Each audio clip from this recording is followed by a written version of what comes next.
Assalamualaikum warahmatullahi wabarakatuh.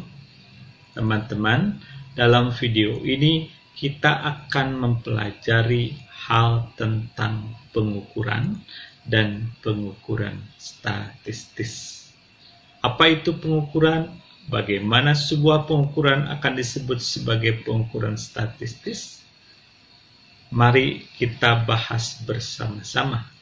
Karena data yang kita akan olah, akan kita sajikan, akan kita analisis, dan akan kita jadikan sebagai dasar pengambilan keputusan kita dalam keilmuan statistika, haruslah data-data yang memang bisa dipastikan data itu valid ataupun data itu reliable dan berasal dari proses yang secara statistis memenuhi kaidah-kaidah untuk dilakukan proses-proses statistika tadi. Pertama, mari kita bahas terlebih dahulu apa itu pengukuran. Pengukuran adalah tiada lain merupakan proses menerapkan sesuatu, baik bilangan maupun non-bilangan, terhadap karakteristik dari sebuah objek atau sebuah kejadian yang ada di dalam unit observasi kita dengan menggunakan aturan atau acuan tertentu yang sudah ditetapkan.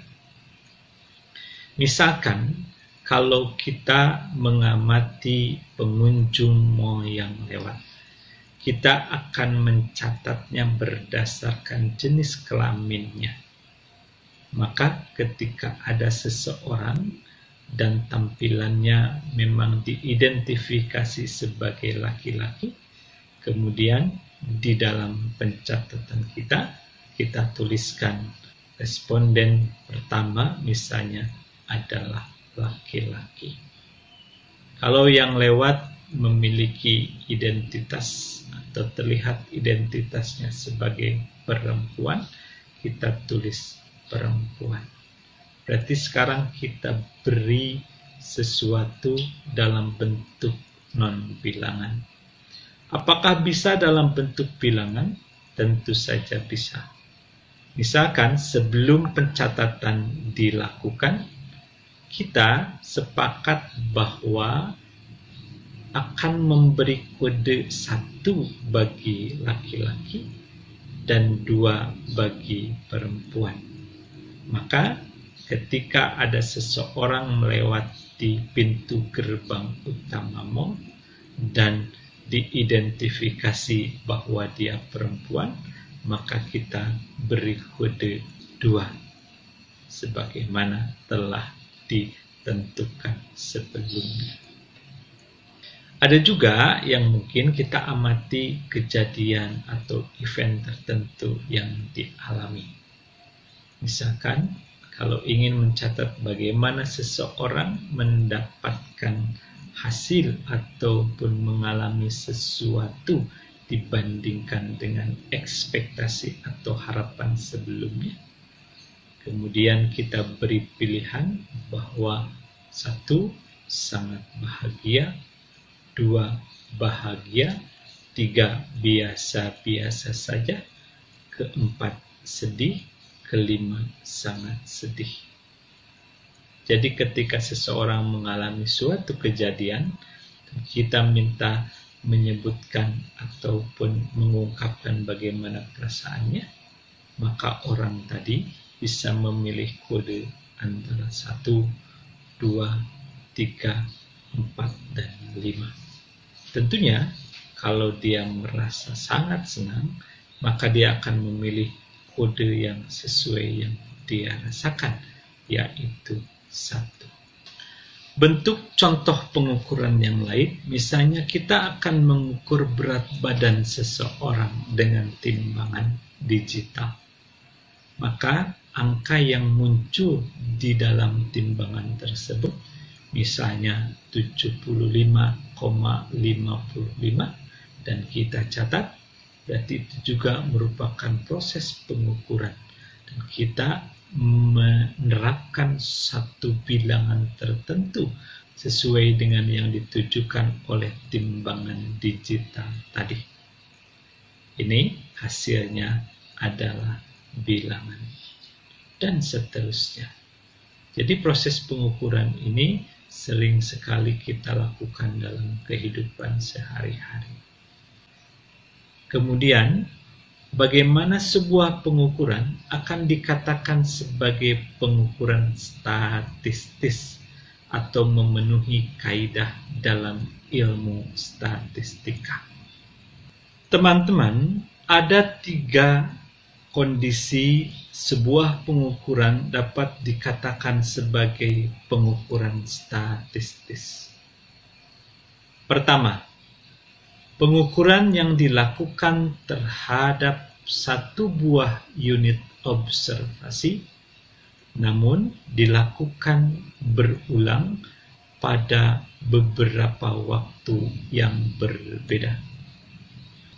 Misal, di sebuah rumah sakit, seorang pasien akan dimonitor suhu tubuhnya setiap setengah jam sekali. Dia akan diukur suhu tubuhnya dari mulai pukul 6 pagi sampai dengan pukul 12 siang.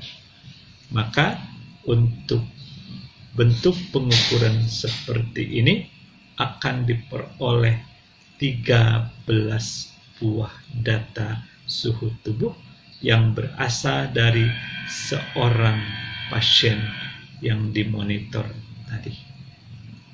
Kondisi kedua adalah pengukuran dilakukan dalam satu waktu tertentu, tetapi terhadap beberapa unit observasi. Misalkan, seorang dokter meminta untuk memonitor suhu tubuh kepada perawatnya pada pukul 6 pagi. Ada 10 pasien di sana. Jadi, 10 pasien tersebut, katakanlah A, B, C, sampai J, dihitung berapa suhu tubuh pasien A, berapa suhu tubuh pasien B, sampai pasien ke J, maka di akhir proses pengukuran akan diperoleh 10 data suhu tubuh dari 10 pasien. Kondisi ketiga, sebuah proses pengukuran akan dikatakan sebagai pengukuran statistis. Ketika pengukuran itu diberlakukan kepada beberapa unit observasi pada beberapa waktu yang berbeda. Misalkan, seperti contoh tadi, ada 10 pasien A, B, sampai C.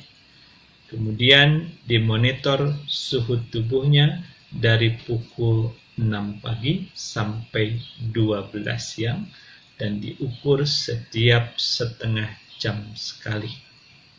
Maka pada akhir proses pengukuran akan diperoleh data sebanyak 130 buah data.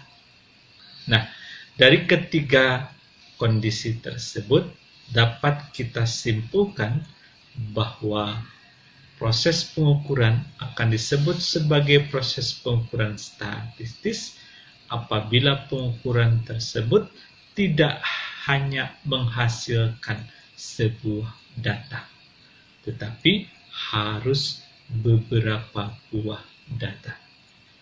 Mau dari beberapa buah unit observasi bisa, mau dari beberapa waktu yang berbeda juga bisa. Ya. Jadi kalau kondisi pengukurannya sudah memenuhi 3 kondisi tadi, maka pengukuran tadi sudah dapat dikategorikan sebagai pengukuran statistis. Demikian teman-teman, mudah-mudahan dapat dipahami. Jadi kita dapat melaksanakan proses pengukuran yang benar sehingga data yang kita miliki pada akhirnya dapat kita analisis secara statistis. Ingat sekali lagi bahwa pengukuran adalah sebuah proses menerapkan sesuatu baik berupa bilangan maupun non-bilangan terhadap karakteristik dari objek ataupun dari suatu kejadian, dari suatu unit observasi tertentu dengan menggunakan aturan tertentu. Mudah-mudahan bermanfaat. Mudah-mudahan teman-teman bisa terus berbagi dengan yang lain apabila dirasa video ini bermanfaat.